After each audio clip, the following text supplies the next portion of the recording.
चलो नर्मदे हर। नर्मदे हर।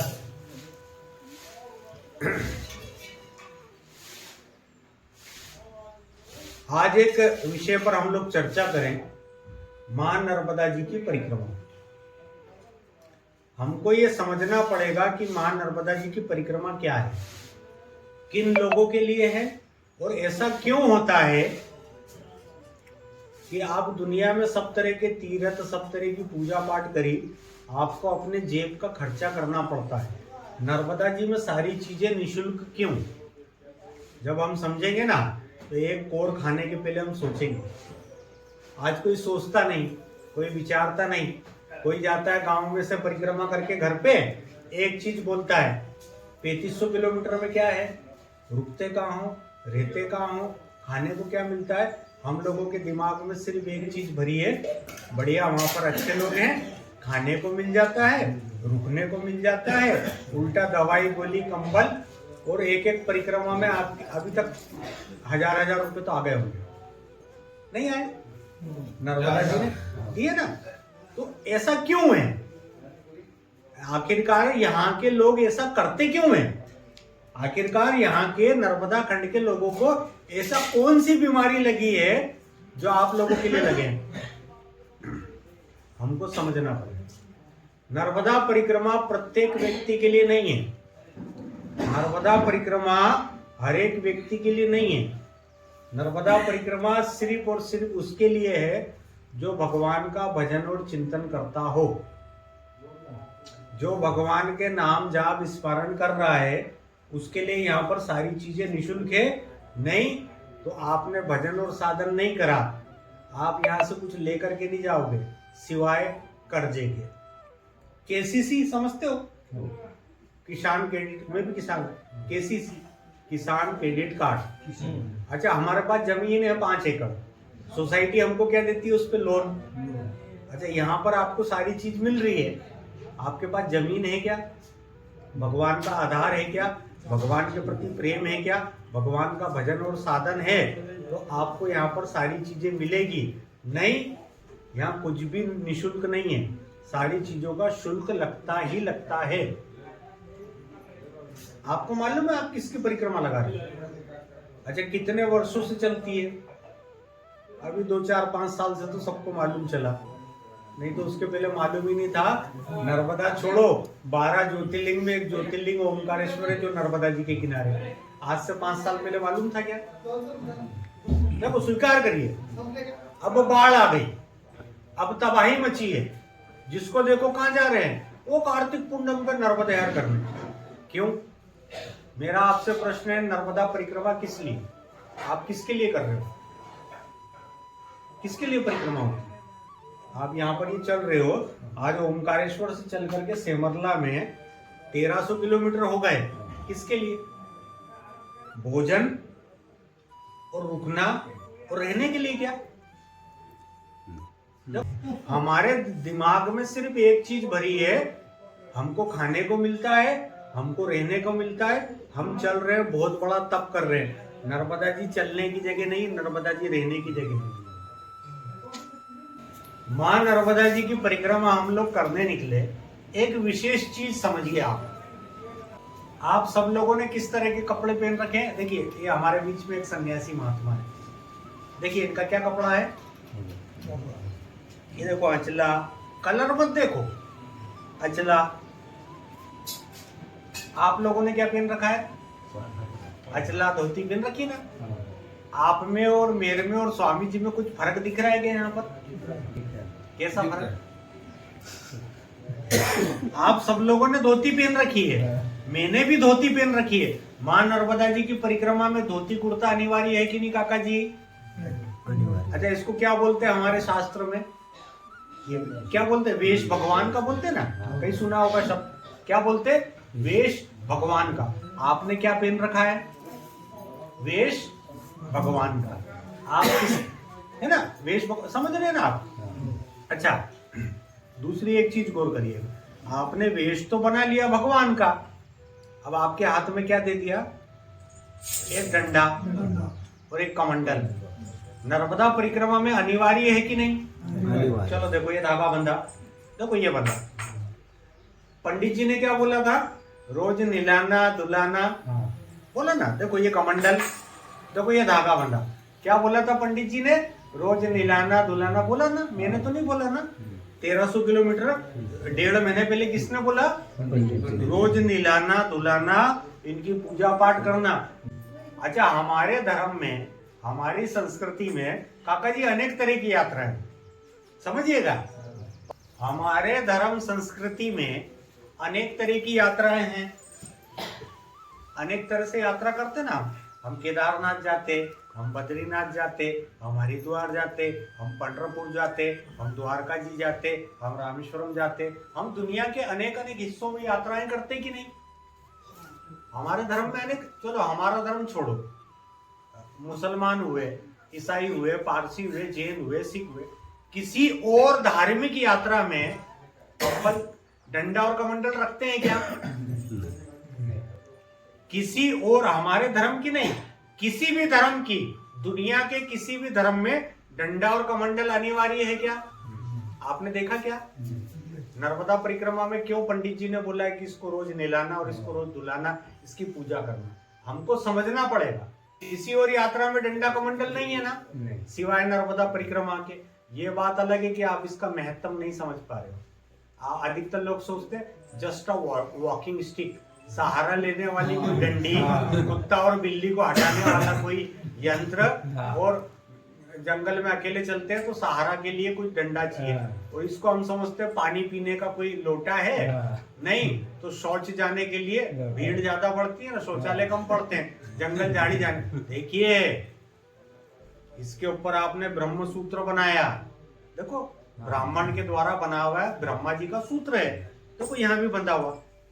डंडा और कमंडल के बिगर मां नर्मदा जी की परिक्रमा, और इस वेश भगवान के मां नर्मदा जी की परिक्रमा होती है क्या? आप पेंट शर्ट में चलो, आपको परिक्रमावासी मानते हैं क्या? हम नहीं। आप बिगर डंडा कमंडल के चलो, आपको हम परिक्रमावासी मानेंगे क्या? नहीं। देखिए वेश भगवान का, हाथ में डंडा कमंडल। अब मैं आपसे पूछता हूं साधारण सा एक प्रश्न, हमारे धर्म, हमारी संस्कृति में हरिराम भाई दंड कमंडल कौन रखता है हाथ में? इस तरह का वेश कौन पहनता है? और डंडा कमंडल कौन रखता है? किसको रखने के लिए बोला?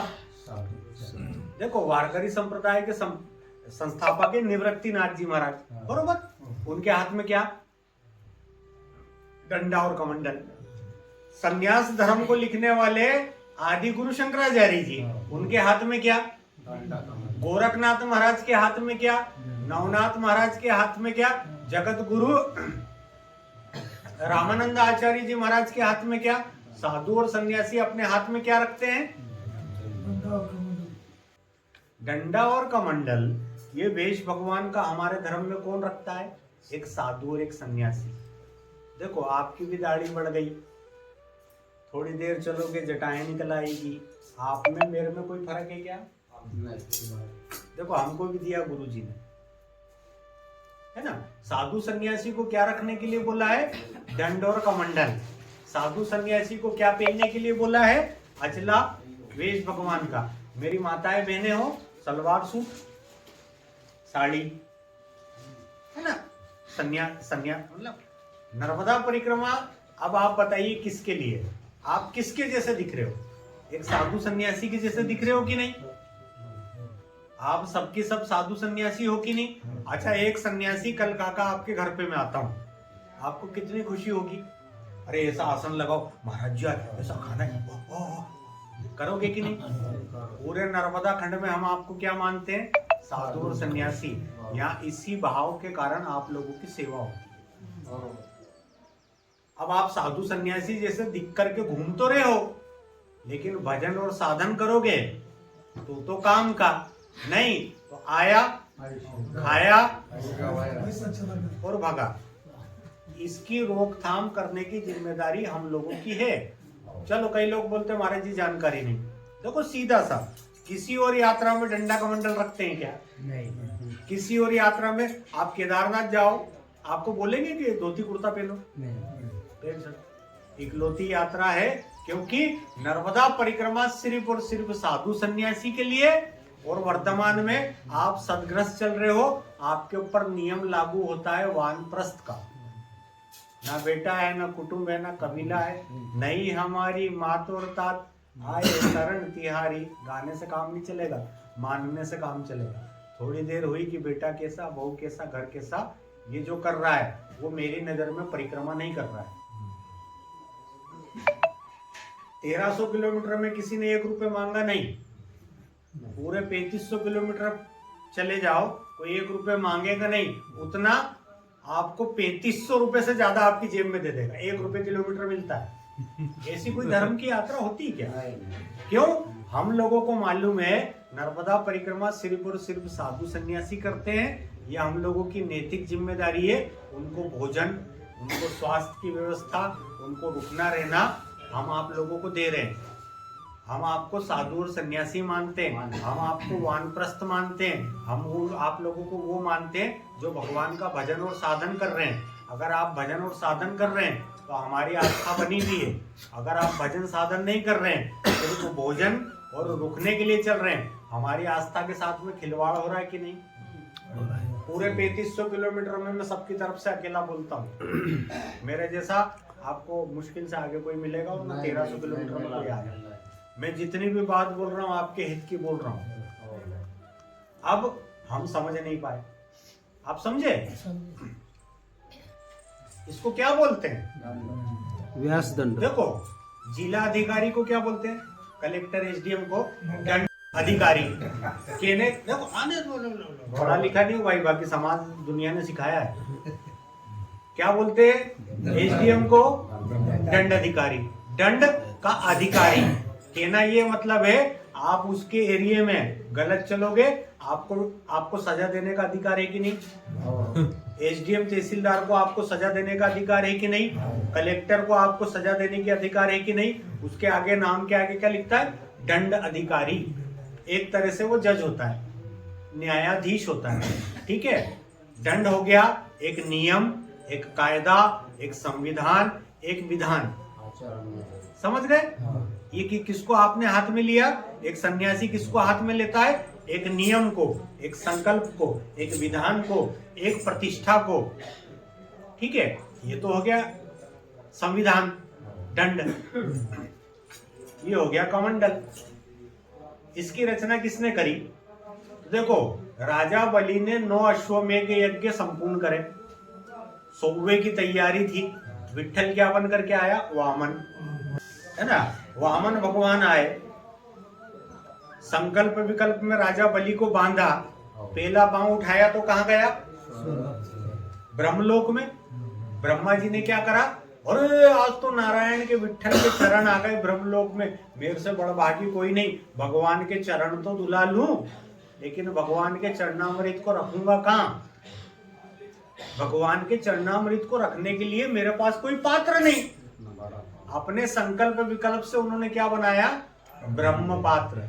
ये साधारण पानी का टल्लू नहीं है, इसको क्या बोला जाता है हमारे धर्म में? ब्रह्म पात्र। इसके अंदर क्या रखते हैं मालूम है? ब्रह्मा जी, गंगा जी, भगवान का चरणोदक, भगवान का प्रेम, भगवान का स्नेह। अब आप बताइए, वेश भगवान का है, आपके हाथ में एक संविधान है, आपके हाथ में एक ब्रह्म पात्र है, आपको बनाना क्या है? अब आपको बनाना है एक ब्रह्मांड। देखिए, समझिए, आपको बनाना है यहाँ पर नर्मदा परिक्रमा में एक ब्रह्मांड है। अब आप बोलो महाराज जी ब्रह्मांड तो ब्रह्मांड इसके अंदर अपने को क्या विकसित करना है?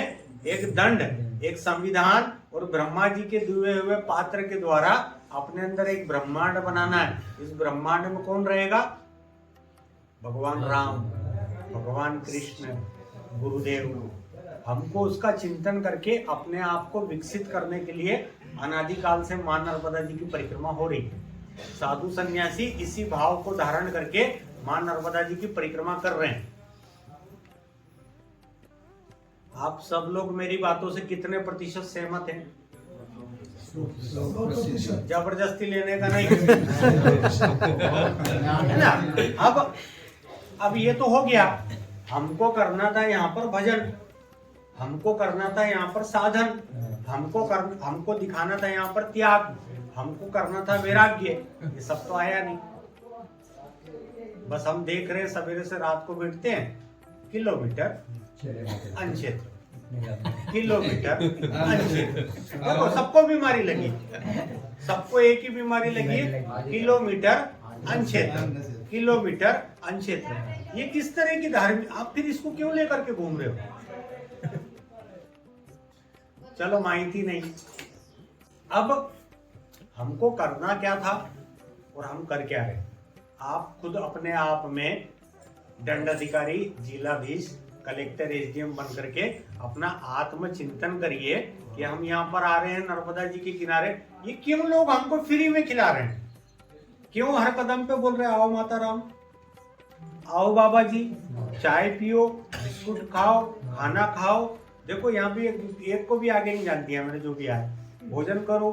क्यों कर रहे हैं हम लोग?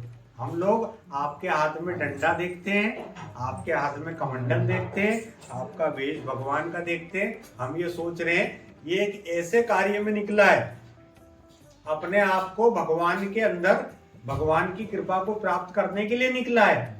आज मेरे फक्कड़ के आश्रम पे आया, मेरा जितना सामर्थ्य है, इनके शरीर को स्वस्थ रखने के लिए हम लोग सेवा करते हैं। यहाँ कोई पागल नहीं लोग बैठे हैं, यहाँ सब ज्ञानी लोग बैठे हैं। नर्मदा खंड में सब लोग ज्ञानी बैठे हैं। अब एक चीज आप सोचिए, आपका आश्रम हो, काका ये आश्रम आपका नाम है फक्कड़ बाबा। अब एक वहीं से मोबाइल पे कहीं चल रहे हो, ओ आ आ आऊ, बरोबर।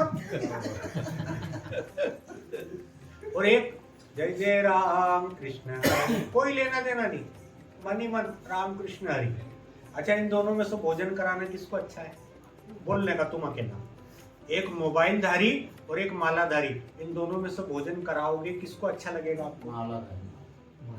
कितने टका देख करके आए? ताई कितने टका देख करके आए? कितने प्रतिशत? एक है क्या? 1% दिखे आपको? तो कहीं मैं ऐसा आऊं तो आपकी आस्था के साथ में मैं खिलवाड़ तो नहीं कर रहा हूं? 3500 किलोमीटर लोगों की आस्था के साथ में कहीं खिलवाड़ तो नहीं हो रहा है? बस इसी खिलवाड़ को रोकने के लिए मेरा पूरा का पूरा आयोजन है। नर्मदा जी की परिक्रमा को अलग ढंग से हम समझ रहे हैं, जबकि वो है नहीं। ये अपने कई कार से लगा करके गई, ताई कार से परिक्रमा लगाई और बोली कि बेकार, मतलब बोले नर्मदा जी ने रास्ता बताया। अरे यार, मैं नर्मदा जी के किनारे 31 साल हो गए, मेरे को एक झांकी नहीं दिखाई, तेरे को कार? यार लोगों के मन में ये धारणा कैसे बन गई, जो नर्मदा परिक्रमा लगाएगा उसको नर्मदा जी दिखेगी। मेरी खुली चुनौती, मंच पर से बैठ करके मैं खुली चुनौती देता हूँ। जिसको लगता है कि नर्मदा जी हमको चला रही है, नर्मदा जी हमको खिला रही है, नर्मदा जी हमको पिला रही है, वहां बैठो घास में, वो सामने 24 घंटे तुमको एक पानी की बूंद कोई दे दे तो यार। नर्मदा जी छोड़ो, संसार का कोई व्यक्ति, जब भी तुम ढूंढोगे तो आश्रम में ढूंढोगे, जब भी तुम देखोगे तो बॉडी देखोगे, फिर नर्मदा जी कहाँ से चला रही है? हम लोग तो इसके लिए बैठे हैं भाई, हम आपको साधु सन्यासी मानते।